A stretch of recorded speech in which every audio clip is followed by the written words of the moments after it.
오늘 이 시간에는 철로역정 2부 12장 허영의 도시를 함께 살펴보면서 이 안에 담긴 신앙의 교훈들을 살펴보도록 하겠습니다. 먼저 이 12장 허영의 도시가 어떤 내용인지부터 좀 나누어 보겠습니다. 순례자 일행이 이제 가이오의 집에서 떠나려고 할 때 심약에게 같이 가지 않겠느냐라고 그렇게 손을 내밉니다. 심약은 자신이 가면 패만 끼칠 것이라 대답하지만 담대는 심약을 독려합니다. 담대와 또 이 심약의 대화 가운데 주저라고 하는 인물이 양손에 지팡이를 짚고 등장을 합니다. 그도 순례길을 가는 사람이었습니다. 심약은 주저를 보며 당신은 내게 적합한 동반자입니다 라고 말하며 같이 가자고 말합니다. 그리하여 심약과 또 주저라고 하는 이 인물은 크리스티아나 일행 가운데 함께 동행하게 됩니다. 담대와 정직이 앞장서 나갔고 크리스티아나와 아이들 자비심이 그 뒤를 따랐으며 심약과 주저가 맨 뒤를 따라갔습니다. 이윽고 순례자 일행은 허영의 시장이 열리고 있는 이 허영의 도시에 들어서게 됩니다. 담대는 이곳에 우리가 묵을 만한 장소가 있다라고 하며 순례자 일행들을 인도합니다. 나손이라고 하는 사람의 집이었는데 정직이 나손에게 혹시 이곳에 살고 있는 믿음의 친구들, 믿음의 형제들은 없는지 묻자 나손은 자신의 딸인 은혜를 시켜서 자신의 친구들인 통회, 거룩, 성도사랑, 무허위, 참회라고 이름하는 이 친구들을 불러오게 됩니다. 그들은 모두 나손의 집에 한데 모였고 크리스티아나가 크리스천의 부인임을 알게 되자 이들은 놀라기도 하였습니다. 정직은 허영의 도시에 살고 있는 나손과 그의 친구들에게 이 도시의 형편이 좀 어떠한지를 물어보았습니다. 그러자 그들은 크리스찬과 믿음이 이곳에 와서 고난받고 또 믿음이 순교한 이후에 도시의 상황이 많이 달라졌다라고 하는 것을 이야기합니다. 순례자 일행은 이 나손의 집에서 오랫동안 머물렀는데 그 사이에 나손은 자기 딸 은혜와 또 마르다를 크리스티아나의 아들 사무엘과 요셉에게 주어 결혼을 시키기도 하였습니다. 그들이 이렇게 오래 머물 수 있었던 것은 나손의 친구들이 말한 것과 같이 이 도시의 상황이 예전과는 많이 달라졌기 때문입니다. 그들은 이곳에 머무는 동안 많은 선행을 베풀었고 수고를 아끼지 않았습니다. 이뿐 아니라 이들은 믿음의 형제들과 함께 그곳을 위협하는 괴물을 물리치기도 하였습니다. 머무는 동안 순례자 일행과 나손의 친구들의 명성은 크게 떨쳐지게 되었고 사람들은 이들을 보며 존경과 찬사를 보내었습니다. 이로 인해 순례자 일행은 그 허영이라고 하는 그 도시 속에서 심한 박해를 겪지 않아도 되었습니다. 그러나 그 중에는 이러한 순례자들에게 관심 없는 인물들도 여전히 존재했다라는 것을 밝히며 이번 12장이 마무리됩니다. 이번 12장의 제목은 허영의 도시입니다. 철로역정 1부를 보면 허영이라고 이름하는 도시라고 그렇게 설명을 하고 있는데 2부에서는 그냥 허영의 도시라고 그렇게 표현을 합니다. 일부에서 크리스찬과 믿음은 이 도시의 시장인 허영의 시장에서 잡혀 모진 고초를 겪다가 끝내 믿음은 순교하기에 이르렀고 크리스찬은 감금되어 있다가 풀려났던 그러한 전적이 있는 도시였습니다. 순례자 일행은 가이오의 집을 떠나 이 도시에 도착합니다. 믿음을 위해 고난을 받았었고 끝내 순교자의 피가 흘렀던 이곳에 크리스찬의 아내와 아이들 그리고 심약과 주저 등 다른 순례자들이 도착하게 된 것입니다. 함께 12장의 내용들을 보면서 이 안에 담긴 신앙의 교훈들을 함께 묵상하고 또 적용해 보도록 하겠습니다.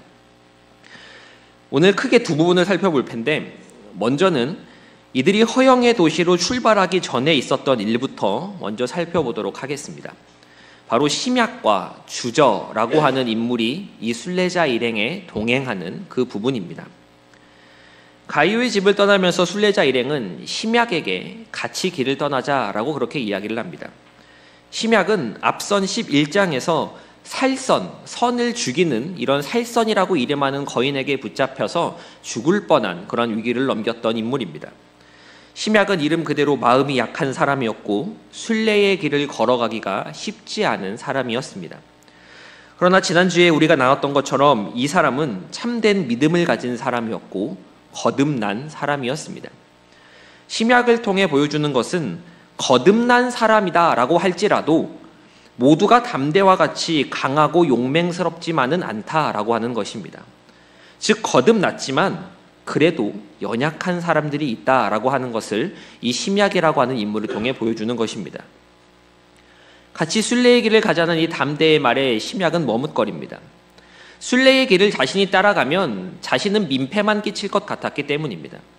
내가 같이 가면 여러분이 힘들 겁니다. 나는 너무나 약해서, 나는 걸음이 느려서 당신들과 발맞추어 가지 못할 겁니다. 그렇게 이야기를 합니다. 그러자 담대가 이러한 말을 하고 있는 심약에게 이렇게 대답을 합니다. 중요한 내용이기 때문에 제가 전문을 다 읽어드리도록 하겠습니다. 잘 들어보세요. 그러나 형제여, 나는 연약한 마음을 위로하고 힘없는 자를 붙들어 주라는 사명을 띠고 있습니다. 당신은 반드시 우리와 함께 가야 할 필요가 있습니다. 우리는 당신의 시중을 들어줄 것이며 도움이 필요하면 언제든 도와드릴 것이고 어떤 일에 관해서는 당신을 위해 말이나 행동에 절제를 할 것입니다. 우리는 당신 앞에서 의심스러운 변론 따위는 버리지 않을 것입니다. 당신을 뒤에 남겨두고 가느니 우리가 이 모든 일을 행하겠습니다. 라고 그렇게 이 담대가 이야기합니다. 성도 여러분, 지금 담대가 말하고 있는 것, 이 담대의 대답, 이것이 바로 교회이고 교회의 본질적인 역할입니다. 교회는 세상 가운데서 또 성도들을 향해 어떠한 역할을 감당해야 하는가라고 묻는다면 담대의 이 말이 바로 그 대답이 될 수 있다라는 100점짜리 대답이 될 수 있다라고 하는 사실입니다. 이게 교회입니다. 믿음이 강한 사람만, 마음이 잘 맞는 사람만, 그런 사람들끼리만 모여서 무언가 하나님의 일을 해보겠다? 아닙니다. 비전 2030, 2040 이러면서 5년 뒤, 10년 뒤 어떻게 일을 해보겠다? 역시 아닙니다. 이것은 교회의 역할이 아닙니다. 계획하고 준비해야 할 필요가 없다라는 이야기는 아닙니다. 있어야 합니다. 계획해야 되고 다가올 미래를 준비해야죠. 그러나 그것이 교회가 가지는 본질적인 역할이라고 말할 수는 없습니다. 교회의 본질적인 역할은 함께 가는 것에 있습니다. 교회는 함께 가야 합니다. 교회는 어떻게 가야 한다고요? 함께 가야 합니다. 심약과 같은 사람들이 왔을 때, 주저와 같은 사람들이 우리 교회에 왔을 때 우리는 담대가 말한 것과 같이 연약한 마음을 위로하고 힘없는 자를 붙들어주라 라는 사명을 받았다라고 그렇게 말할 수 있어야 하는 것입니다. 그리고 그들과 함께 걸어가며 그들을 붙잡아 줄 수 있어야 하는 것입니다. 이것이 교회가 해야 하는 역할입니다. 이때 또 한 사람이 나타나는데 지팡이를 짚고 등장을 합니다. 지팡이도 하나만 짚고 나타나는 것이 아니라 지팡이 2개를 짚고 양손에 지팡이 하나씩을 들고 그렇게 등장을 합니다. 이 사람의 이름은 주저입니다. 영어로는 ready to halt라고 하는데 멈출 준비가 된 사람입니다. 언제든지 멈출 수 있는 사람이라고 하는 것이 이 주저라고 하는 사람의 뜻입니다. 심약이 이 주저를 보고 뭐라 그러냐면 당신은 내 마음에 쏙 드는 사람입니다 라고 그렇게 이야기를 합니다. 자신은 마음이 약해서, 자신은 너무나 부족해서 앞으로 잘 못 걸어가는데, 진도가 잘 안 나가는데 이 사람은 언제든지 멈출 수 있는, 주저하는 그러한 사람이니까 같은 부류의 사람을 만나니까 이 심약이 너무 기쁜 겁니다. 약한 사람이 강한 사람들만 보면 얼마나 마음이 힘들고 주눅이 들겠습니까? 그런데 나 같은 사람, 나와 같은 사람을 보게 되니 힘이 되고 의지가 되는 것입니다. 심약은 주저를 보면서 이 순례의 길을 함께 할 용기를 내게 되고 이렇게 심약과 주저가 순례자 무리에 동행하게 됩니다. 이 심약과 주저의 이야기는 교회 안에 참 다양한 사람이 있다라고 하는 것을 보여줍니다. 존 버녀는 주저라는 이 인물을 소개하면서 시편 38편 17절의 말씀을 기록해 놓았습니다. 이 말씀이 어떤 말씀인가 하면 내가 넘어지게 되었고 나의 근심이 항상 내 앞에 있사오니 라고 하는 말씀입니다. 내가 넘어지게 되었고 나의 근심이 항상 내 앞에 있다 라고 말하는 인물, 그게 바로 주저입니다. 잘 넘어지고 항상 근심합니다. 한마디로 연약한 형제입니다. 교회 안에 연약한 형제를 우리는 어떻게 대하고 또 어떻게 도와줘야 하겠습니까? 진지하게 고민해 볼 필요가 있는 질문입니다. 연약한 형제가 없는 교회는 없습니다. 연약한 지체가 없는 교회란 없어요. 연약한 형제는 다 있습니다. 여기 앉아 계신 성도님들은 연약한 분이십니까? 아니면 강하신 분이십니까? 사도 바울은 로마서 14장에서 교회 안에 분쟁이 생겼을 때 어떻게 해야 하는지에 대해서 소개를 해주고 있는데, 바울이 뭐라고 이야기를 하냐면 연약한 자, 믿음이 연약한 자를 너희가 좀 받아주어라 라고 그렇게 이야기를 합니다. 그런데 교회 안을 보면 유대인 그리스도인도 있고 헬라인 그리스도인도 있지 않습니까? 누가 강하고 누가 약한 자이겠습니까? 사실은 다 약합니다. 강한 사람이 어디 있습니까? 그럼 사도 바울은 약한 사람을 좀 받아주어라 라는 이 말을 무슨 의미로 하고 있는 것일까요? 저는 이 이야기가 이런 것이라고 생각합니다. 예컨대 A와 B라고 하는 두 인물 사이에 다툼이 좀 생겼습니다. 그럼 A에게 가서 당신이 연약한 B를 좀 용납해 주십시오 라고 이야기하는 것이고, B에게 가서는 당신이 연약한 A를 좀 받아주십시오 라고 그렇게 하는 것입니다. 어떤 기준이 있어서 이 기준을 넘지 못하면 연약한 사람, 이 기준을 넘어서면 강한 사람, 이렇게 나눌 수 있는 것이 아니지 않습니까? 또 강하다고 생각했던 사람이 어떨 때 보면 무척이나 약한 모습을 보이기도 하고, 약한 줄만 알았던 사람이 또 어떤 상황에서는 굉장히 뚝심 있고 심지가 고든 그러한 모습들을 종종 보여주지 않습니까? 뭐가 되었건 간에 교회 안에서 연약한 형제의 마음을 상하게 하고 상처를 받게 하고 주눅을 들게 해서 포기를 하게 만드는 이러한 일만큼은 일어나서는 안 되는 것입니다. 또 고린도전서 8장과 9장을 보면 자기의 자유를 다 쓰지 말라라고 이야기를 합니다. 무엇을 다 쓰지 말라고요? 자기의 자유입니다. 형제가 넘어질 수 있는 문제에 있어서 이건 내 자유니까, 내 마음이니까 이라고 하면서 그냥 넘어가지 말라는 겁니다. 약한 형제의 양심을 상하게 해서 그 사람을 넘어지게 한다면, 내 자유 때문에 그 연약한 형제가 상처를 받게 된다면 그건 그리스도께 죄를 짓는 것이라고 사도 바울은 정확하게 이야기합니다. 사람에게 죄를 짓는 것이 아닙니다. 그리스도께 죄를 짓는 것이다 라고 그렇게 이야기를 하는 겁니다. 그럼 왜 연약한 형제의 마음을 상하게 하면 안 됩니까? 왜 내가 가지고 있는 자유를 다 사용하면 안 되는 것입니까?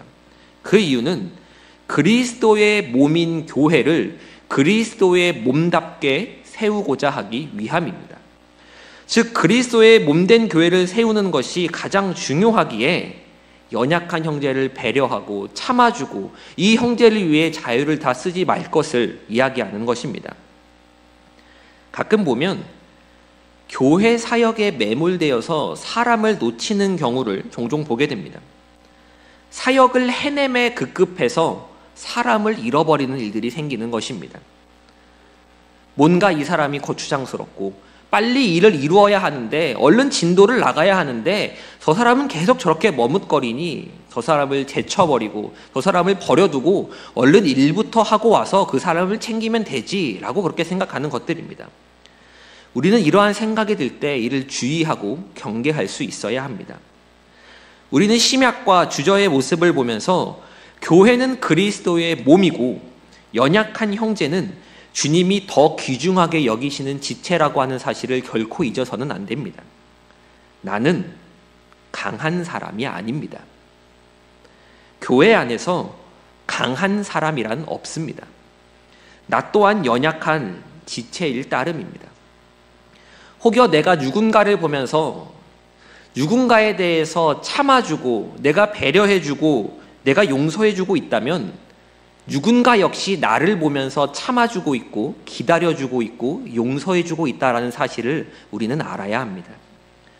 이것을 알 때, 이것을 우리가 받아들일 때 서로가 서로를 더 나은 사람이라고 그렇게 이야기할 수 있는 것이고 함께 천성으로 가는 순례의 길을 동행할 수 있는 것입니다.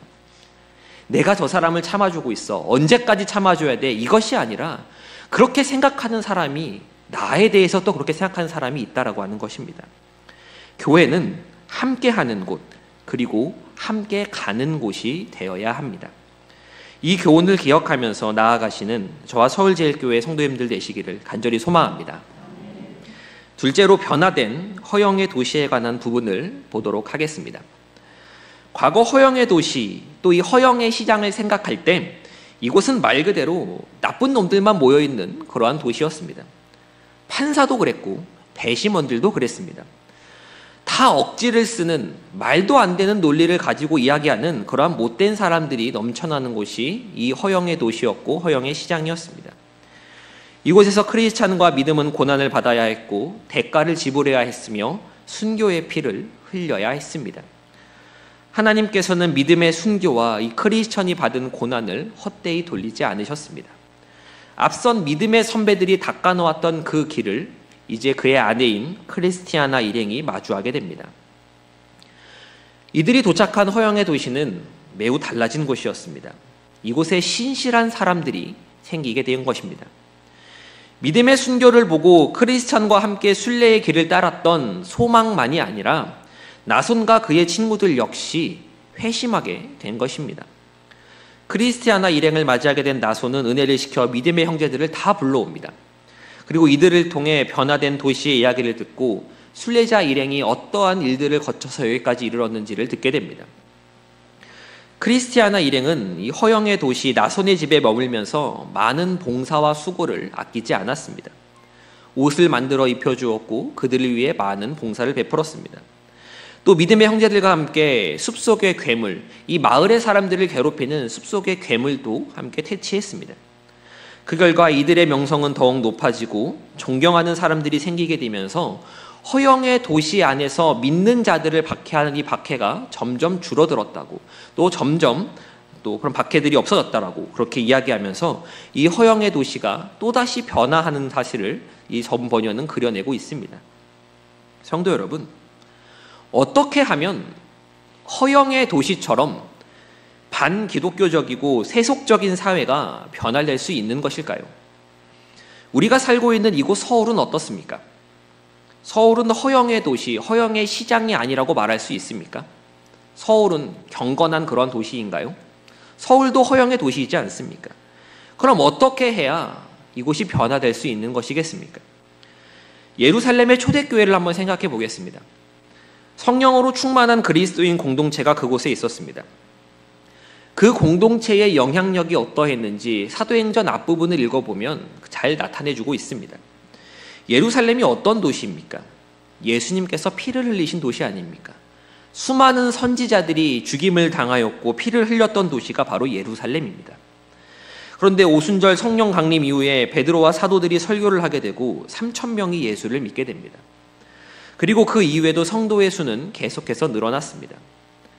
예루살렘 교회는 예루살렘 이 지역 안에서 가지고 있는 영향력이 있었습니다. 사도행전 2장 43절을 보면 사람마다 두려워했다라고 그렇게 기록하고 있습니다. 두려워하는데 두려워하는 것만으로 그치는 것이 아니라 또 예루살렘 교회를 보면서 칭찬을 합니다. 그러니까 계속 믿는 사람들의 수가 더해집니다. 안진뱅이가 일어나고 5,000명이 회심합니다. 예루살렘의 지도층이 흔들리기 시작하면서 제사장들도 예수를 믿기 시작하고 백성들은 이런 일들을 보며 하나님께 영광을 돌렸습니다. 이걸 막을 수가 없었습니다. 때려도 안 되고 가둬도 안 됐습니다. 교회를 통한 복음의 가르침이 이 예루살렘 성 안에 가득해졌습니다. 이러한 일들이 철로역정 속 허영의 도시 안에서 일어나기 시작했던 일이었고 실제 교회 역사 속에서 하나님이 일하셨던 방식이기도 합니다. 오늘날 세상에도 복음을 드러내는 교회, 성경적인 교회가 필요합니다. 아멘이십니까? 그런 교회들이 곳곳마다 세워져야 하는 것입니다. 과거 교회는 세상에게 두려움을 주었습니다. 저 사람들은 우리랑은 달라. 저 사람들은 어떻게 저렇게 살 수 있지? 라고 하면서 그들의 다른 삶의 모습들을 보고 두려워했습니다. 그러나 오늘날에는 세상이 교회를 걱정합니다. 너무나 부끄럽고 참담한 일입니다. 교회가 복음만을 드러내야 하는데 일부 교회들은 내 주장과 인간적인 생각들만을 드러내고 있다라고 하는 사실을 우리는 여러 매체들을 통해 확인하게 됩니다. 그러나 프란시스 셰퍼의 말처럼 교회라고 하는 이곳은 복음의 최후 변증입니다. 교회를 보고 하나님이 살아계시는구나, 성도들을 보고 그리스도인들을 보고 정말 뭔가가 있구나, 정말 죽은 뒤에 어떤 세계가 펼쳐지는구나 라고 하는 것을 볼 수 있어야 하고 알 수 있어야 하는 것입니다. 이런 그리스도인들의 존재, 이러한 교회의 존재가 적대적이고 불신 우상이 가득한 사회를 바꾸고 사람들을 변화시키는 것입니다. 우리는 이 땅에서 그렇게 복음으로 살아가야 하고 우리 서울제일교회는 그렇게 복음만을 전하는 교회로서 세워져야 가야 할 줄을 믿습니다. 여기에 모인 우리 한 명 한 명은 먼저는 각 가정으로, 그리고 조금 더 나아가서 화곡동으로, 목동으로, 등촌동으로, 염창동으로, 또 강석으로, 양천구로, 또 서울시로, 대한민국으로 보냄받은 선교사다라고 하는 마음을 품고 살아가야 합니다. 우리 모두가 선교사인 것입니다. 천성을 향해 걸어 나가지만, 순례의 길을 걷고 있지만 또 한편으로 허영의 도시 속에서 믿음을 지키고 살고 있는 믿음의 형제들이 바로 우리의 모습인 것입니다.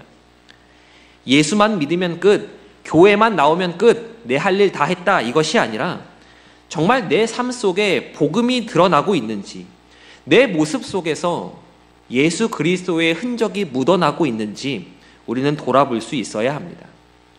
그것이 그리스도인의 참된 모습이고 그것이 자신의 십자가를 지고 따르는 제자의 자세인 줄 믿습니다. 주님께서 이 땅 가운데 오셔서 보여주셨던 그러한 모습들을 기억하면서 매일의 삶 가운데서 복음의 삶을 이루어 가시는 저와 서울제일교회 모든 성도님 되시기를 간절히 소망합니다. 이제 내용을 정리하도록 하겠습니다. 오늘 철로역정 2부 12장의 내용을 보면서 두 부분을 살펴보았는데, 먼저 살펴본 심약과 주저의 이야기는 교회 안에서, 우리끼리 안에서 우리가 어떻게 행동하고 또 어떻게 생각하며 형제들을 어떻게 대해야 하는지에 대해서 나누는 내용이었고, 다음으로 살펴본 이 변화된 허영의 도시 이야기는 복음을 알고 복음을 믿고 있는 우리가 교회 안이 아닌 교회 밖에서, 세상 속에서 어떻게 살아가야 하는지를 나누는 그러한 내용이었습니다.